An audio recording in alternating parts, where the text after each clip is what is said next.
Gracias por haber venido ustedes dos. Somos dos ahora. ¿Tenemos tiempo o estamos al borde? ¿De cuánto de 6 meses. No, tenemos tiempo. Recién en el informe se decía el 35% de los varones de mediana edad pueden padecer de estas disfunciones, ¿no? Sí, se habla de un 35% de varones entre 40 y 70 años, que son las estadísticas documentadas. Por ahí tenemos un pool de pacientes los cuales están reclutados y no llegamos a tener estadísticas sobre ellos. Pero eso es lo que se ve, diríamos, a nivel nacional y a nivel mundial también, porque esto aumenta no solamente en la Argentina, sino en todo el mundo. Puede parecer torpe, pero ¿qué es una disfunción? Digamos, si uno tuviese que definir disfunción eréctil, sobre todo para el público que nos escucha, Luis, es la incapacidad de lograr y mantener una erección en un tiempo determinado y que la persona, sería el paciente, sea consciente de ello.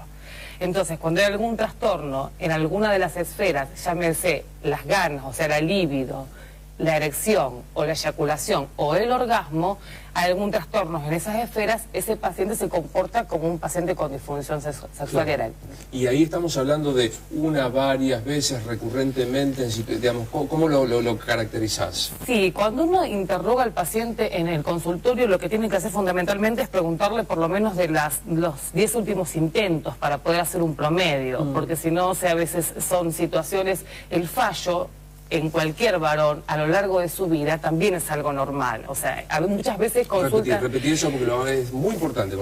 Digamos, es como, digamos, un partido de fútbol. O sea, una vez, o sea, el hombre puede fallar. Lo que pasa es que tenemos pacientes que nunca consultan después de fallas sucesivas, o tenemos un paciente o algunos pacientes que a la primera falla consultan al profesional y es toda una historia. Y en realidad es una falla que la puede tener como cualquier otro ser humano. Es decir, que no es una disfunción. No es tragedia. Digo, ¿y el consultar más tarde te complica a la hora del tratamiento?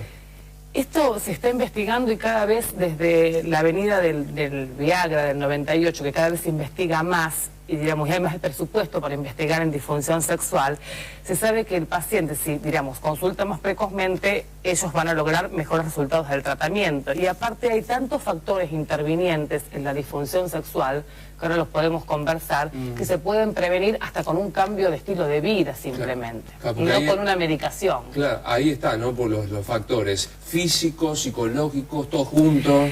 Sí, uno cuando entrevista a la persona, que es muy importante, y a veces tener el tiempo como para hacerlo, porque a veces el urólogo nada más, o sea, se limita a lo que es la próstata y uno necesita de esto, hay que interrogarlo mucho al paciente para descartar, digamos, no de entrada, pero que sea una causa orgánica o psicológica o psicógena, como le llamamos. Porque el tratamiento de uno de otro no solamente es que es distinto, sino que digamos, uno no hace tanto diagnósticos con un interrogatorio simplemente con el psicógeno. Y cuando es orgánico uno va a ver un montón de procesos en el diagnóstico, que hay estudios desde muy simples, como un análisis de sangre, hasta estudios invasivos para ver el diagnóstico de certeza. Entonces no podés someter a un paciente a cualquier tipo de estudio. Separemos grosso modo en dos, los orgánicos.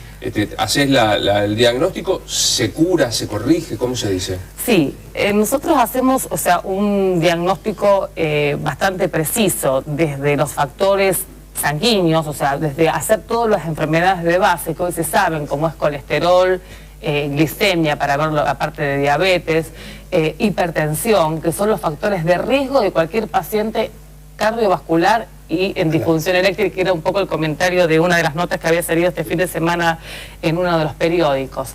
Una vez que se sacan todos esos factores de riesgo y se pueden corregir hasta el sedentarismo, la obesidad o la calidad de vida, uno hace estudios ya un poco más profundos, valores hormonales, que los estamos haciendo prácticamente ahora de rutina, diríamos, junto con los análisis de sangre del urólogo, como puede ser el de próstata, y después estudios un poco más invasivos, como puede ser el ecodoppler de pene, diríamos que es con inyecciones dentro del cuerpo del pene para ver bien el diagnóstico de certeza. Muchas gracias, próximo tema. Claro, próximo tema, claro. ¿Valores hormonales que de testosterona? Nosotros estamos hace ya varios años, yo me acuerdo de una oportunidad que me habías invitado, que se habló del tema de andropausia, que fue uno de los temas también que estuvo en boga, que sigue, por supuesto, pero que nosotros a partir de más o menos esa fecha incorporamos al diagnóstico el valor de testosterona total y libre, que es la hormona masculina. Claro. Bueno, entonces esto es lo orgánico. ¿Y lo otro, lo psicogénico, dijiste? Sí, o sea, son pacientes, en realidad es una pregunta que vos me hiciste, o sea, ¿los tratamos, no los tratamos, estos pacientes que tienen una evaluación, o sea, que tienen un trastorno psicológico.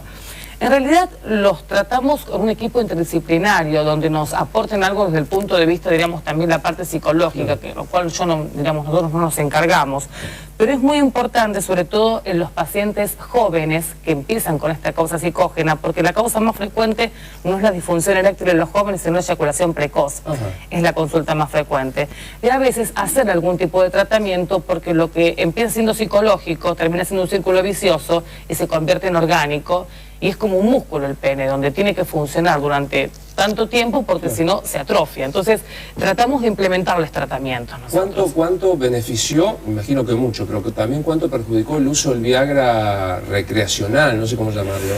Y vos sabés que con esto no hay tanta estadística. Sí se sabe que al no ser indicado siempre por el profesional específico, el Viagra, que es el nombre comercial de Estados Unidos, y las drogas sucesivas, se ha vendido en forma masiva y por lo tanto se ha utilizado para performance sexual, lo cual no tiene ningún tipo de indicación. Total. Bueno, algunas preguntas. Jorge dice, ¿necesariamente si tengo un problema de disfunción eréctil voy a tener un problema cardíaco?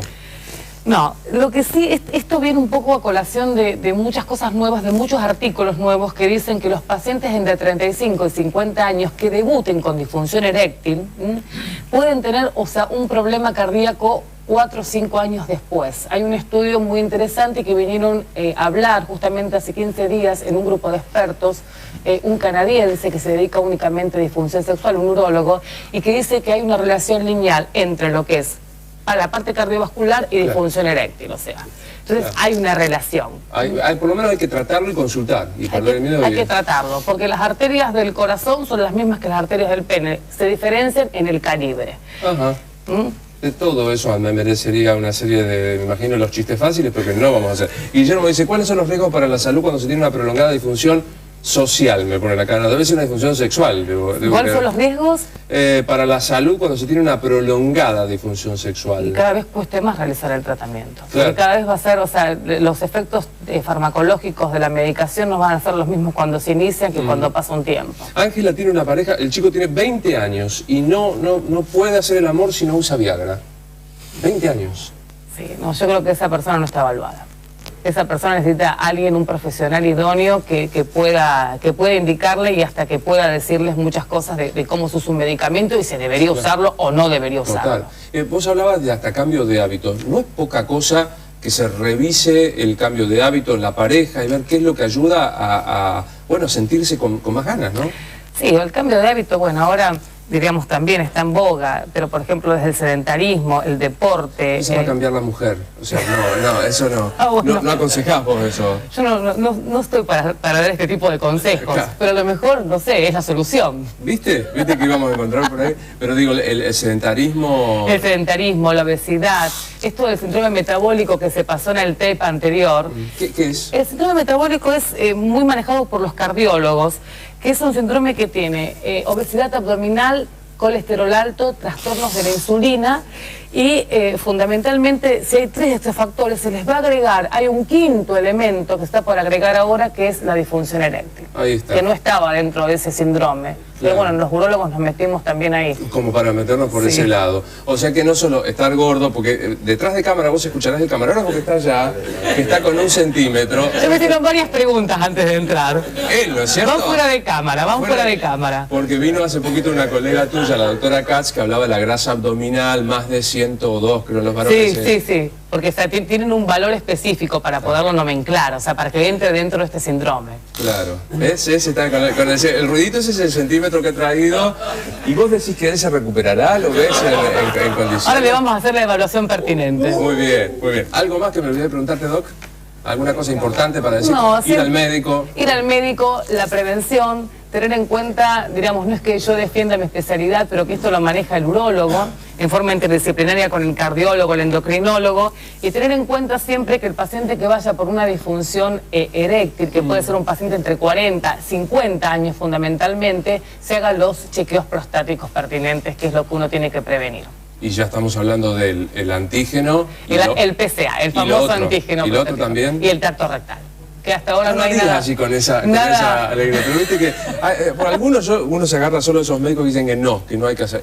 No, hasta el día de hoy, o sea, uno habla, en la ciencia se habla hasta el día de hoy, porque hay estudios que a lo mejor todavía ni siquiera fueron publicados en revistas, diríamos. Entonces, hasta el día de hoy no hay que reemplace el tipo de la ecografía, el antígeno prostático y el tacto rectal. No hay vuelta. No se salva. Pregunta, bueno, la doctora, decir que trabaja en el no debo decirlo, Sanatorio Parque, pero el equipo tengo el gusto de conocerlos por mi vieja, son gente Bragañolo, Martín Piana, Sánchez Mazaferri, Lelio, ¿olvidé de alguno?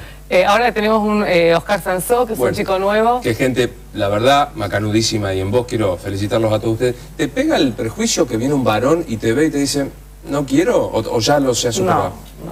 No por vos, ya lo sé, pero digo, que algún varón diga, no hay un doctor que te diga una cosa así. No, creo que no, a veces, o sea, en este sentido, mucho se hace por recomendación, entonces, diríamos, es como que después de la primera entrevista hay que ganarse al paciente, porque la relación médico-paciente la gana uno día a día en el consultorio. Y eso ha cambiado, antes el médico estaba ya de lejos y ahora hay una cosa... Hay la relación médico-paciente, digamos, y ahora en Estados Unidos, que te atendían con una computadora, nada que ver. Ahora tenés una relación face to face justamente con el especialista y el paciente, porque es alguien que está necesitando una ayuda. Y la obligación de que uno pueda entenderles, o sea, no más el médico que hablaba de un lugar que no entendía absolutamente. Y el interrogatorio, cuando uno habla con el paciente, el 50% ya está resuelto. Totalmente. Bueno, Doc, como siempre un gusto. No, un gusto, muchas gracias por invitarme. invitarme. Feliz maternidad si nos estamos viendo, ¿eh? Bueno, espero venir el año que viene con Miranda. ¿Con Miranda? Con Miranda, sabemos? sí. Bueno, enhorabuena. Gracias por venir. Gracias. Bien, gracias Luis. Nos vamos a la pausa presentando a un amigo. Está a 17 días de...